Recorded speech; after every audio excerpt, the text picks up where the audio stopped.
नहमदुहु व नुसल्लिमु अला रसूलिहिल करीम अम्मा बाद फ़अऊज़ु बिल्लाहि मिनश्शैतानिर रजीम बिस्मिल्लाहिर रहमानिर रहीम वक़ाल रसूलुल्लाहि सल्लल्लाहु अलैहि वसल्लम अद्दुआउ मुख़्ल इबादत सदक़ल्लाहु व सदक़ रसूलुहुन नबियुल करीम।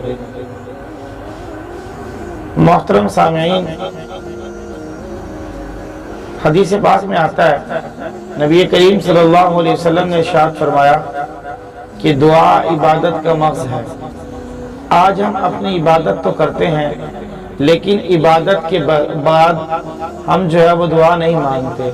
नमाज पढ़ी तो बस अगर दुआ मांगते भी हैं तो हम रटी रटाई दुआएं करते हैं। जैसे हमने पढ़ लिया रब्बना आतिना फिद दुनिया हसना, तेज पढ़ लिया, समझ में नहीं आ रहा कि हमने अल्लाह से क्या मांगा है। तो अल्लाह के नबी सल्लल्लाहु अलैहि वसल्लम ने इरशाद फरमाया कि दुआ इबादत का मग़ज़ है।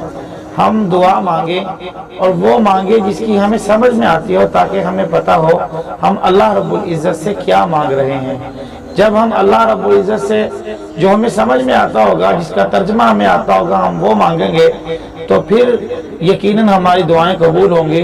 और मेरे दोस्तों याद रखिएगा, अल्लाह ताला ने खुद कुरान करीम में इरशाद फरमाया वक़ाल रब्बुकुम उदऊनी अस्तजिब लकुम, मेरे बंदो तुम मुझसे मांगो मैं तुम्हें अता करूंगा। और फरमाया कि मेरे बंदो तुम मुझसे मांगो मैं तुम्हारी दुआओं को कबूल करूंगा।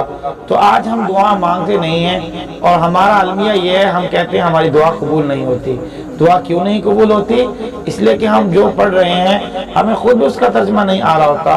तो मेरे दोस्तों, हमें वो मांगना चाहिए जिसकी हमें खुद समझ में आए कि हम अल्लाह ताला से क्या मांग रहे हैं। इसी पर नबी करीम सल्लल्लाहु अलैहि वसल्लम ने इरशाद फरमाया दुआ इबादत का मग़ज़ है।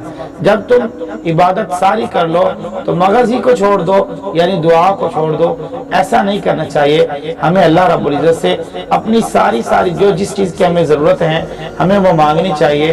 तो फिर दुआ हमारी जो है वो अल्लाह रब्बुल इज़्ज़त कबूल कर लेंगे। अल्लाह ताला समझ कर अमल करने की तौफीक अता फरमाए। आखिर दावाना अनिल हम्दुलिल्लाहि रब्बिल आलमीन।